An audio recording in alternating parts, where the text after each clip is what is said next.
આ તરફ મહત્વના સમાચાર બનાસકાંઠાથી મળી રહ્યા છે। બનાસકાંઠામાં ભવાનીના સોગંદની સામે શ્રી રામના સોગંદ લેવામાં આવ્યા। ક્ષત્રિયોના ભાજપ વિરુદ્ધ મતદાનના સોગંદ સામે ભાજપ તરફી મતદાનના સોગંદ લેવડાવવામાં આવ્યા।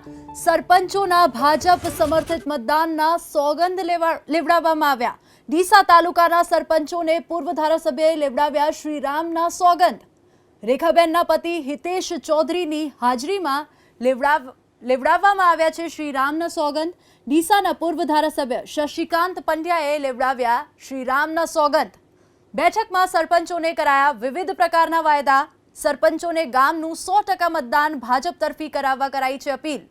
એક પણ કામ અટકવા નહીં દેવાની સરપંચોને અપાઈ ખાતરી।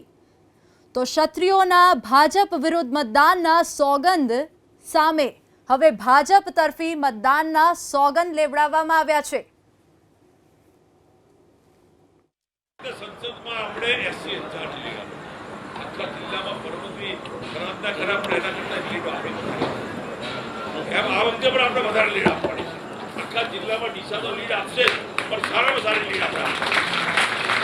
ભાઈઓ તમારા બધા હજુ ખાતરી આપું છું હિતેશભાઈને બરોબર એક પણ અને માટે આપ ફરીથી બે હાથ જોડીને વિનંતી કરું છું કે ડૉક્ટર રેખાબેન ચૌધરી શિક્ષિત બેન છે, સજ્જન બેન છે, એ બેનને આપણી બેન દીકરી છે અને આપણે દુઃખી વોટોથી સરપંચો એક વાત સ્વીકારી કે હિન્દુ સમાજના હિતની ચિંતા કરતી હોય તો એકમાત્ર ભાજપ છે અને ભાજપ સિવાય બીજે વોટ અપાય નહીં એવી તમામ સરપંચોએ આ વાત સ્વીકારી છે। એટલે મને 100% વિશ્વાસ છે।